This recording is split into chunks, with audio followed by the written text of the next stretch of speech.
Hello, in today's video, I'll show you how to connect your GoPro Mission 1 Pro to the GoPro Quick App.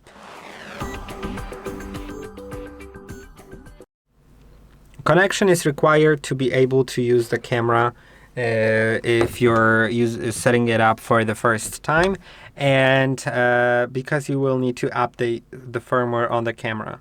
So you'll need to download the GoPro Quick App from App Store on iPhones or from Google Play Store on Android phones. Then you should be able to open the app. It will get you through a few simple steps of the setup, like you can there continue as a guest or sign in, and also check some permissions.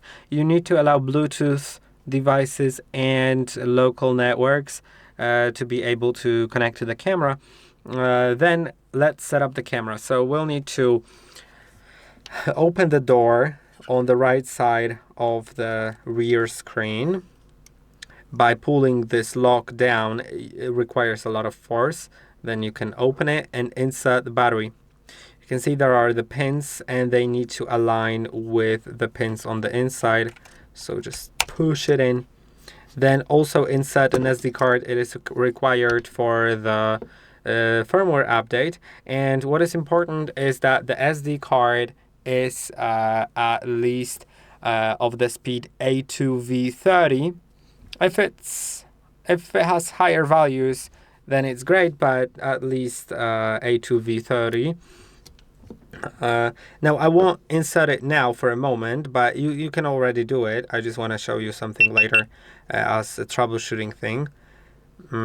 Let's press and hold on the button here on the left. I did it already, as you can see, because it's turning on. We can now select the language, agree to the legal agreement. You can turn on or off the GPS, and voice control can also be turned on or off. I'll click on off. Now you can see it shows me the battery is okay. It has 28%, which is great. And it doesn't have an SD card. You can see my SD card is A2V30, but if I insert it, there's a little chance, maybe it'll work, but yeah, okay, it works in my case, but sometimes there's a little chance that it'll still say it requires A2V30 even if your camera SD card is A2V30. Then you can just go back, reinsert the SD card, and while the SD card is inserted, go further, and then it'll check and it should work. Or if not, you may need to format your card or try a different card. Now let's connect it. So we can, in the app, click on the add new device in the top right corner. Then it should find it, so we can click on connect already. Now pair to the camera.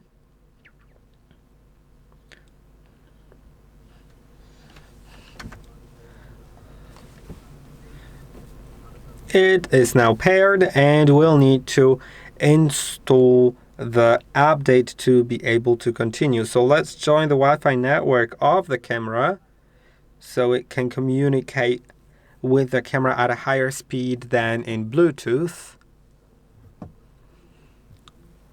And now there's the update. We can now click on continue, accept and continue, and now wait until it finishes the update, which may take 5 to 10 minutes. Now the update is completed, so the camera is restarting. Now I can click on continue in the app. I can rename the camera if I want, or leave it at a default name. But you can see the camera is already working, so I could record something with it. There will be many more videos on the channel about the camera, so feel free to watch them. Now I'll save the name. You can subscribe to auto upload, which will upload to the cloud automatically, but it's paid. So I'll click on I'll do this later and won't do it later. But if you want, of course, feel free to. You can enable notifications or not, and then click on let's go. And now our camera works. I hope that this video was helpful. Don't forget to like and subscribe, and I'll see you in the next one.